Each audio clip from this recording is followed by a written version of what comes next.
La mort d'un jeune manifestant sur le site du barrage de Sivins provoque une violente polémique entre les écologistes et le gouvernement. La députée Cécile Duflot s'en est prise aux forces de l'ordre et parlait de tâches indélébiles sur l'action du gouvernement.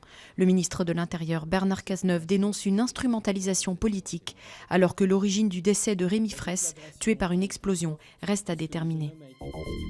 Le procès des 9 militants de la Confédération paysanne jugés pour dégradation de la ferme des 1000 vaches s'est ouvert à Amiens.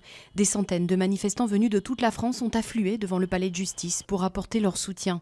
Ils entendent retourner ce procès pour en faire celui de l'industrialisation de l'agriculture, alors que la grande ferme de Druca, située dans la Somme, a commencé à fonctionner avec pour l'instant 500 vaches laitières.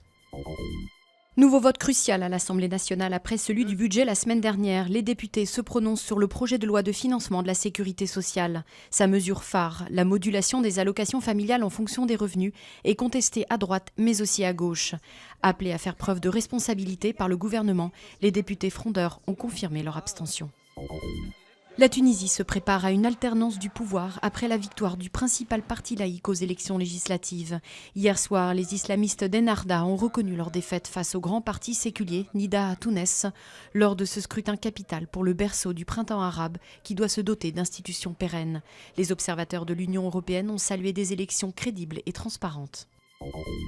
Le musée de l'histoire des Juifs de Pologne, officiellement inauguré aujourd'hui à Varsovie par les présidents polonais et israéliens. Le grand rabbin de Pologne y voit une nouvelle donne dans les relations entre les deux communautés longtemps méfiantes. Depuis son ouverture en avril, l'établissement a déjà attiré 400 000 visiteurs. Il retrace le passé millénaire des Juifs de Pologne, la plus grande communauté au monde qui fut anéantie par les nazis.